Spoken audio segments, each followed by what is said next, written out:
Welcome to this explainer. Today, we're diving straight into the world of a creature that, well, it commands this immense awe from us, right?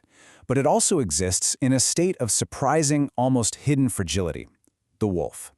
We're going to explore what I like to call the apex paradox.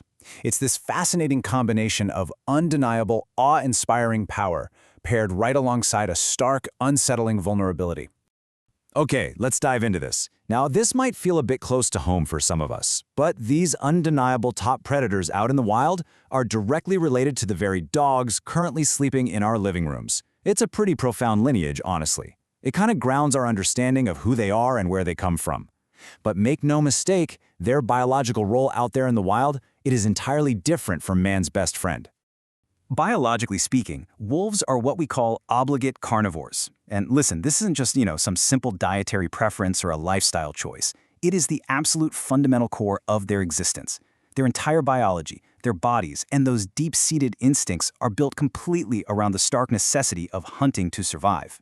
And man, that carnivorous diet is just incredibly diverse. They don't specialize in just one type of prey. We are talking about everything from massive, towering beasts like deer and moose, all the way down to quick, agile rabbits, and literally tiny mice. Just think about the sheer physical adaptability required for that for a second. You have to be able to hunt a towering moose one day and then catch a tiny darting mouse the next. It's wild.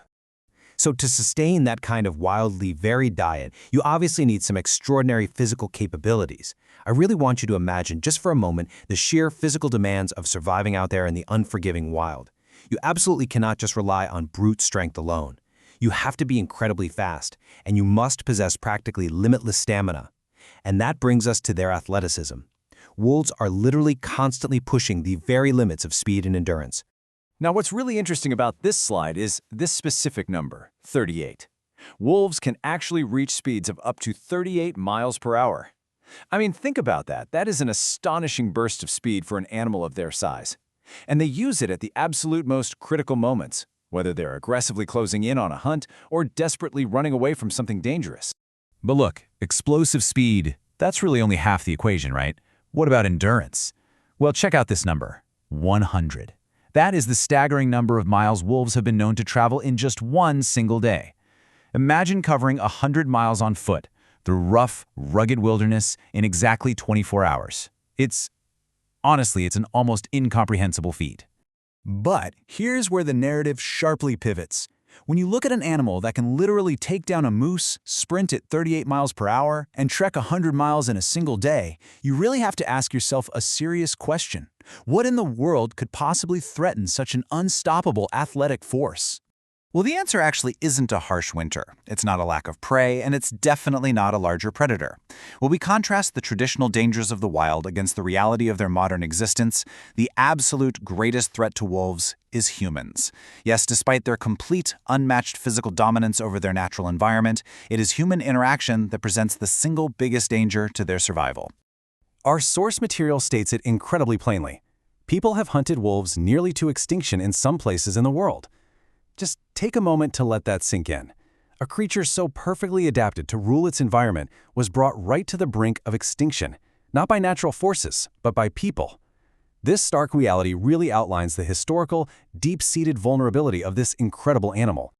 So the crucial point is that bouncing back from this immense level of human threat is incredibly difficult. You might naturally assume a powerful predator like this could just easily multiply to recover its lost numbers. But their biology tells a totally different story.